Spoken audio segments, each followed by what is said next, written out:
yeah, look, we've come here in a really difficult situation, not just in terms of the league, but to be honest, in terms of availability. Getting a fit squad and team out of players in the right position has been a challenge this week. So we knew Newcastle were in fantastic form at home and a great momentum, and I've blown the last couple of opponents away. So we knew we had to manage the game well and try and take some of that momentum away in the early stages. And I thought we'd done a pretty good job of that and carried a little bit of a threat going the other way as well. And with 11v11, I think we can take pride in terms of how we've managed a really difficult game. With 11v10, the challenge was just too big. So yeah, it didn't go our way.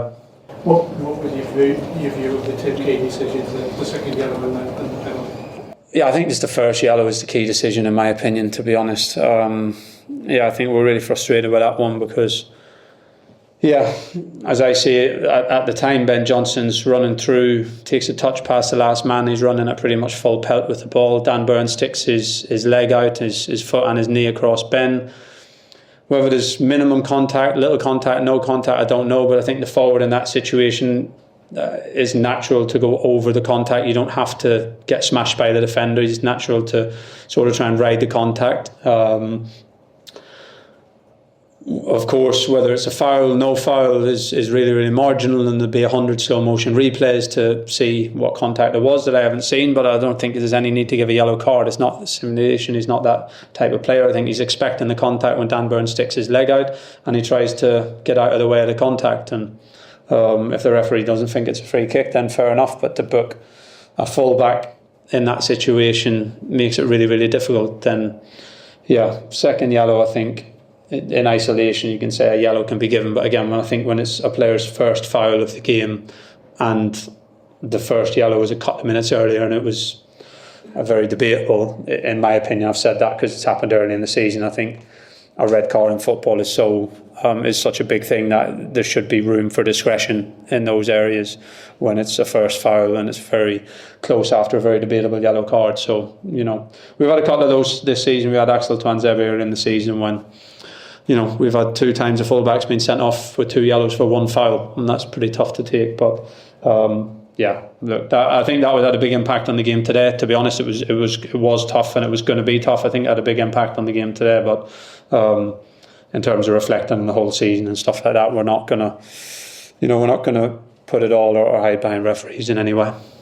Is there anything? Now, it's probably too soon to reflect on it all. But is there anything you would have done differently this season if you had your time again?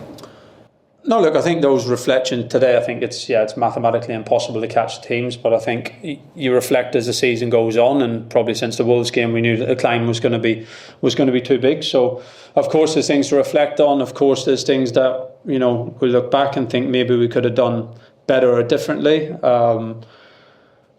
But we look back from a position where we've tried to do the right thing in a pretty unique jump coming from League One to the Premier League in 2 seasons. Hasn't been done in a very long time, and I'm not sure it'll be done in the way that we've done it again.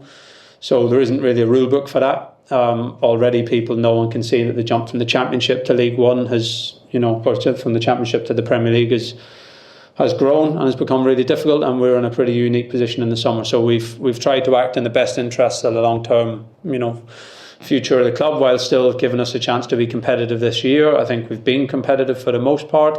We couldn't have worked any harder, and we've tried to do the right things. So of course there's, I think, things that we look back on and think we've made good decisions and done the right things, and there's things we look back on and we think maybe certain things didn't work out or we could have done a little bit differently. But I think those reflections, to be honest, are always going to be in detail best kept in-house. Yeah, of course. What were your emotions at the end? Fantastic backing from the travelling support after being all season, but for that show of love and affection that they gave you and the team at the end, that must have been quite a lot.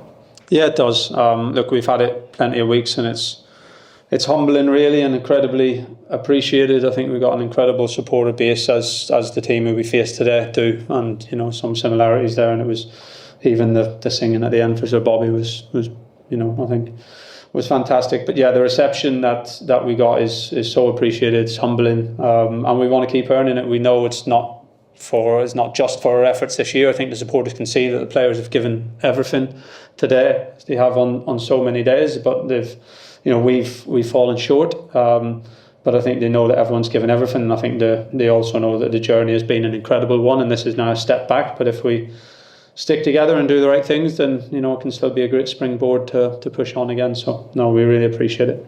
Axel Tuanzebe, another one that's unavailable today. Is that an injury? Yeah, it's really just a follow-on from the injury that he had, and he's really pushed to be back as quick as he could. But he wasn't available today, and we got to protect him a little bit. And to be honest, Jens and Omari were here to support the group more than anything, not really at the point of being available either. So, we've had 13, 14 senior players really to pick from today, and not probably quite a spread of positions that can put everyone in their favourite slot. So it's been an incredible challenge. So we don't want to expect any well dones, but I think internally we need to know that we've tackled that game well in the first 30, 40 minutes or whatever it was with the challenge that we had, and the players need to know that that's how we have to keep going, and hopefully we can get bodies back, get some training in the group, because the last couple of weeks, to be honest, have just been trying to keep bodies fit and available, and try and finish off strong and see if we can deliver one or two big performances before the end of the season.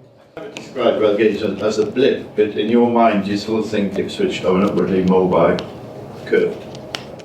I think it's definitely so from where we were a few years ago. Of course, to establish in the Premier League after the 2 promotions this season would have been fantastic, and we've given it our best shot, but we're going to fall short. But I think in almost every aspect, to be honest, from work at the training ground, work at the stadium, staff infrastructure, people infrastructure, the squad,